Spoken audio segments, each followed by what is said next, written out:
You see it as a day that was inevitable. Why? Well, he is a cruel, criminal, and mentally unstable man. Psychiatrists across the country who don't ever really diagnose people that they don't serve personally came together and made a book, Duty to Warn, to tell the world what a narcissistic, mentally ill person he is.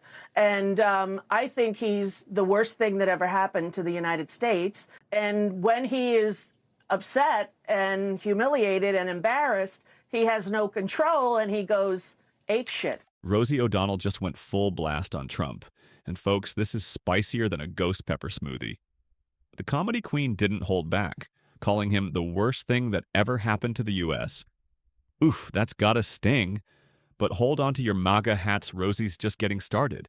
She's spilling the tea on his mental state, his social media disasters, and even his reality TV fakery. This is a Trump roast extra crispy.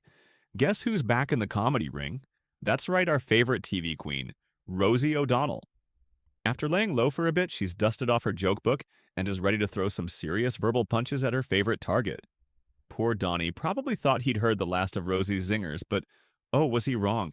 She's back with a vengeance, and she's not holding back. Rosie just went nuclear, calling Trump the worst thing that ever happened to the U.S. That's gotta burn worse than a bad spray tan. Remember when Trump was just that guy from The Apprentice with the weird hair and even weirder catchphrase? Aha, simpler times. Now he thinks he can run the country like it's a reality show. But Rosie's here to set the record straight because in this reality, Trump's the one who should be hearing. You're fired. Well, he is a cruel, criminal, and mentally unstable man. And I think that's a sin because what's happening now is democracy is on trial. Rosie's got Mr. Jokes than Trump has failed businesses, and she's firing them off faster than he can tweet fake news. It's like she's been saving up all these zingers during her time away, and now the floodgates have burst wide open. This isn't just any roast, this is a full-blown Trump roast extravaganza. And guess what? Rosie's the head chef, serving up some sizzling orange-flavored burns. But let's get real for a second. Behind all the jokes and jabs, Rosie's got something important to say. She's not just here for laughs, though. Let's be honest. They're pretty great. She's using comedy to shine a light on the real issues. It's like she's sneaking hard truths into the mix, the way a parent hides veggies in a kid's mac and cheese. You're cracking up, but then you pause and think, wait a minute, maybe she's onto something here. To tell the world what a narcissistic, mentally ill person he is. And, he is the kind of person that is a grifter. And oh boy, does she have material to work with.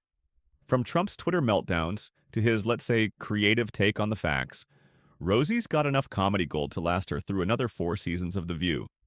She's proving that sometimes the best way to handle a political circus is to grab the mic, become the ringmaster, and turn it into your own comedy show. But here's the real kicker. Rosie's comeback isn't just about getting laughs, it's about reminding us that we all have a voice. And sometimes that voice needs to be loud, proud, and sprinkled with a few jokes.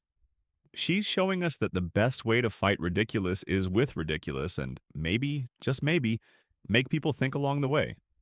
So what's next on Rosie's Trump roast menu? Will she go after his hair?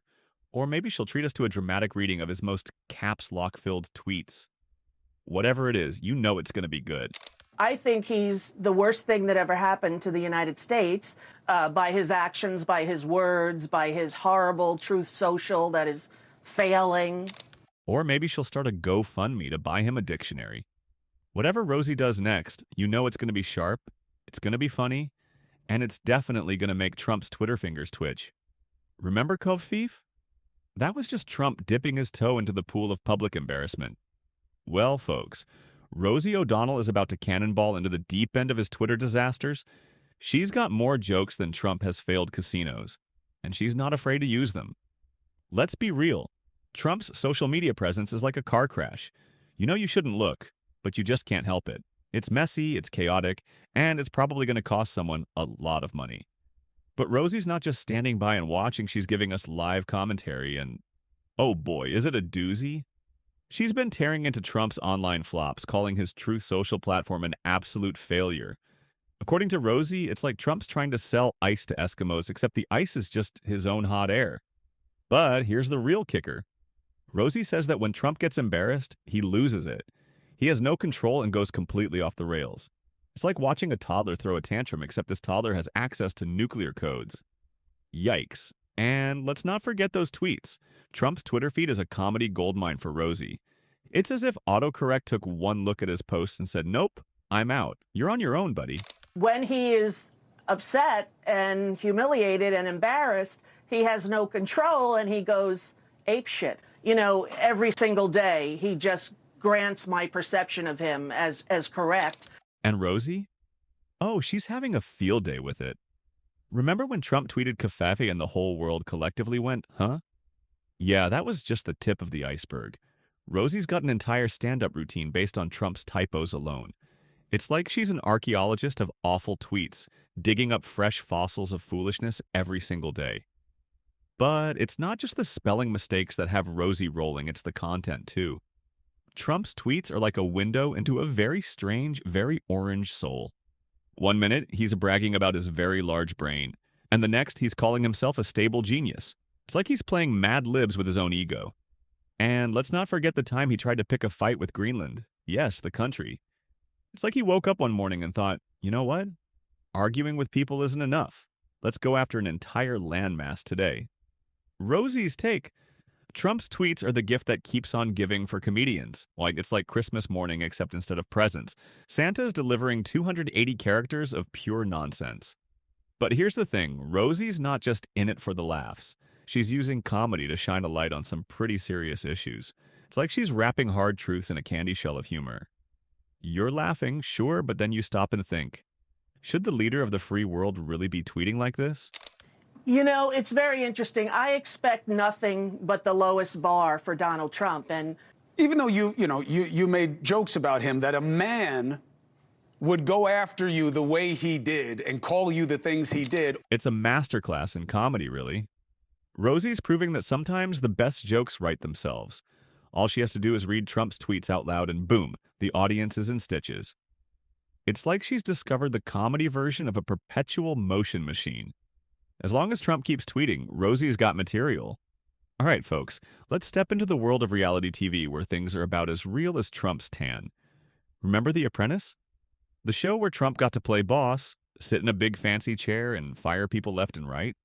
Well, Rosie's got some juicy gossip that'll make you question everything you thought you knew about America's former reality star turned president. Picture this Trump, pointing his finger, yelling, "You're fired," like he's some kind of business genius. But according to Rosie, that whole act was about as real as a $3 bill. She's calling out Mark Burnett, the big shot producer behind The Apprentice, for covering up what she calls a stash of Trump's worst moments. And trust me, it's not just a few embarrassing bloopers or forgotten lines. Rosie's saying there's some seriously ugly stuff in those tapes, racist language, nasty comments about women, the kind of things that would make even the most hardcore MAGA fan cringe. She claims Burnett has every racist word in the book recorded, like Trump was playing racist bingo behind the scenes, and apparently he was winning. Now I know what you're thinking. But Trump seems so professional on the show. Hate to break it to you, but looks like we all got played. Rosie's basically saying that the Trump we saw on The Apprentice was about as real as his hair color. It's like finding out your favorite magician doesn't actually have magic powers, except in this case, the magician might be a racist, sexist Pinocchio with a bad spray tan. And here's the real kicker, Burnett is still keeping those tapes locked away. It's like he's holding the holy grail of Trump's true nature, but instead of revealing it, he's playing keep away. Why, you ask? Well, that's the million-dollar question, isn't it? he is the kind of person that is a grifter, and he is an evangelical preacher to people who believe that Celebrity Apprentice was true, telling women to get down on their knees. Mark Burnett owns the cache of all of Trump's sickness, and he refuses. And Mark Burnett has tapes of him calling people every racist word. Maybe Burnett's saving those tapes for a rainy day, or maybe he's just scared of getting a strongly worded tweet from Trump himself.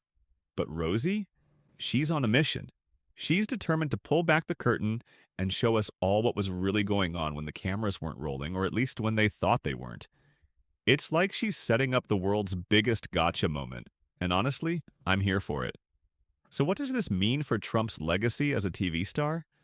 Well, The Apprentice might need a new title. How about The Fake Apprentice?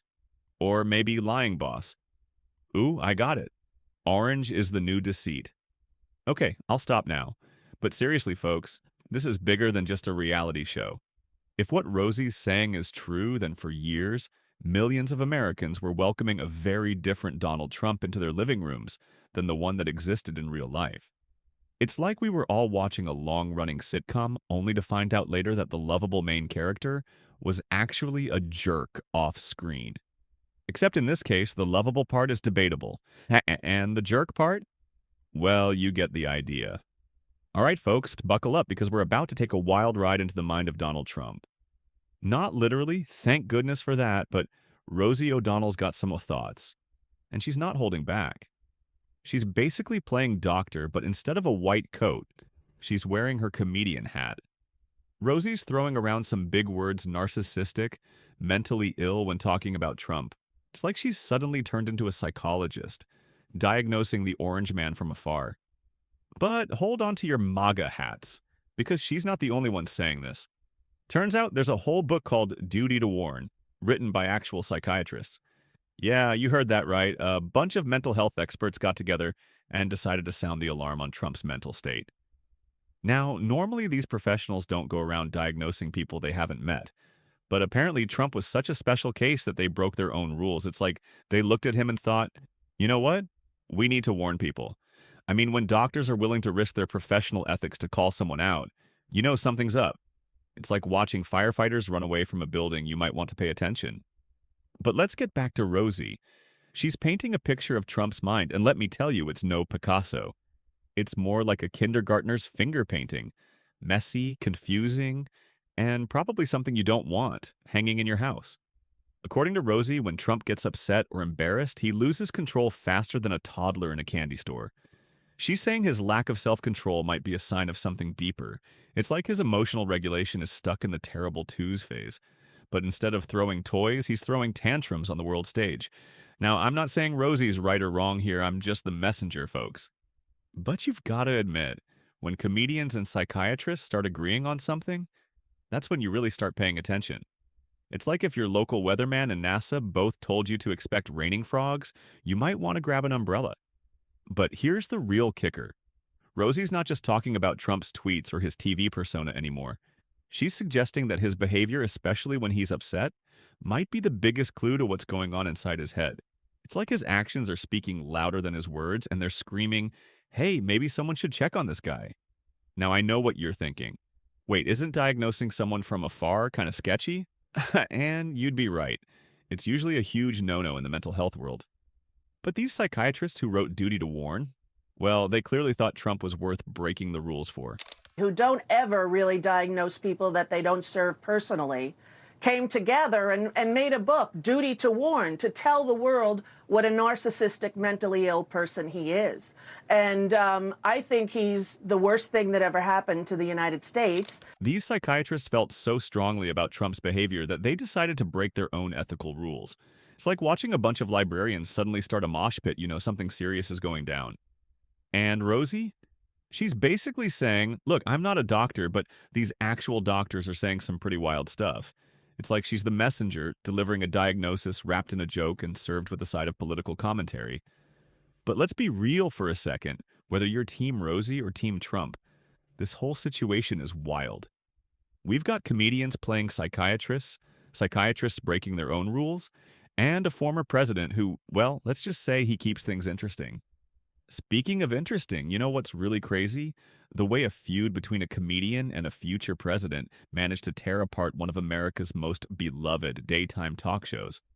Yep, we're talking about The View, folks. And let me tell you, this drama was juicier than a ripe peach on a hot summer day. So picture this Rosie O'Donnell, the queen of comebacks, thought she had a solid ally in Barbara Walters. Trump was watching that day in Trump Tower. Somebody told him. He phoned into ABC threatening to sue the network. Rosie O'Donnell wanted to come on. She's a friend, actress, activist, and has perspective on where we are right now and how we got here. I mean, Barbara Walters is basically the godmother of daytime TV, right? You'd think she'd have Rosie's back. But nope, turns out Babs was playing both sides faster than Trump flips his stance on Twitter. Rosie felt completely betrayed. Can you imagine? It's like finding out your best friend has been secretly hanging out with your worst enemy. Talk about daytime drama. So, now I'm laughing, right? But Barbara Walters wasn't laughing, okay? A new book says Rosie felt so betrayed by Walters that it prompted her to quit the show just a few months later. This whole situation was like a soap opera, but with more pantsuits and less amnesia. And here's the kicker. Barbara Walters, the woman who's interviewed everyone from Fidel Castro to Beyoncé, actually called up Trump to play peacemaker. Yeah, you heard that right. Barbara, I've seen it all. Walters thought she could calm things down with the human equivalent of a bull in a china shop. Donald Trump represented something that was very important to Barbara, okay? Titan that she was, and her legacy should be long and strong. He had social standing in New York City. Spoiler alert, it didn't go well. Rosie saw this as Barbara not having her back, and honestly, can you blame her? It's like your mom inviting the school bully over for cookies right after he gave you a wedgie. Not cool, Babs. Not cool. But wait, it gets better. When Rosie confronted Barbara about the betrayal, Barbara went full mean girl and basically called her a liar. She denied ever saying she'd get Rosie fired. It was like high school drama all over again, just with more wrinkles and a bigger budget for gossip. The whole situation was messier than Trump's comb-over in a windstorm. Rosie believed Barbara was playing both sides, trying to keep the peace and the ratings. But in the cutthroat world of daytime TV, there's no such thing as neutrality. You're either Team Rosie or Team Trump, and poor Barbara was doing the splits trying to stay in both camps. This wasn't just some petty argument, it turned into a full-blown power struggle that exposed just how ruthless daytime television could be. Imagine Game of Thrones, but instead of dragons, you've got coffee mugs and commercial breaks. And guess what? Just a few months later, Rosie quit The View. Coincidence? Yeah, right. It's like when your friend goes to the bathroom at a party and never comes back. We all know what really happened. And here's the kicker: Trump was threatening to sue ABC. Yep, the same guy who can't even spell Kavif was tossing around lawsuit threats like confetti at a New Year's party. Meanwhile, poor Barbara was caught in the middle, probably wondering how she went from interviewing world leaders to babysitting a feud between a comedian and a reality TV star. It's basically Mean Girls, but with grown-ups and a guy with terrible hair. Trump is obviously Regina George, Barbara's stuck as Gretchen Wieners, and Rosie? She's Janice Ian, calling out the fakeness for what it is. And they're all fighting over who gets to sit at the cool table in the cafeteria of life. At the end of the day, Rosie's got it right sometimes. Laughter really is the best way to deal with a Trump-induced headache. She's not just cracking jokes. She's turning political chaos into comedy gold. And hey, if Trump can run for president, why not Rosie? Can you imagine that debate? It'd be a roast battle meets a political showdown. Trump's so-called very stable genius versus Rosie's razor-sharp wit. Now that's a pay-per-view event worth watching. So next time you're feeling down about politics, just remember at least you're not on the receiving end of Rosie's roast, and who knows? Maybe comedy is exactly what we need to survive these wild times. Because let's be real, if we can't laugh at the absurdity of it all, what's left?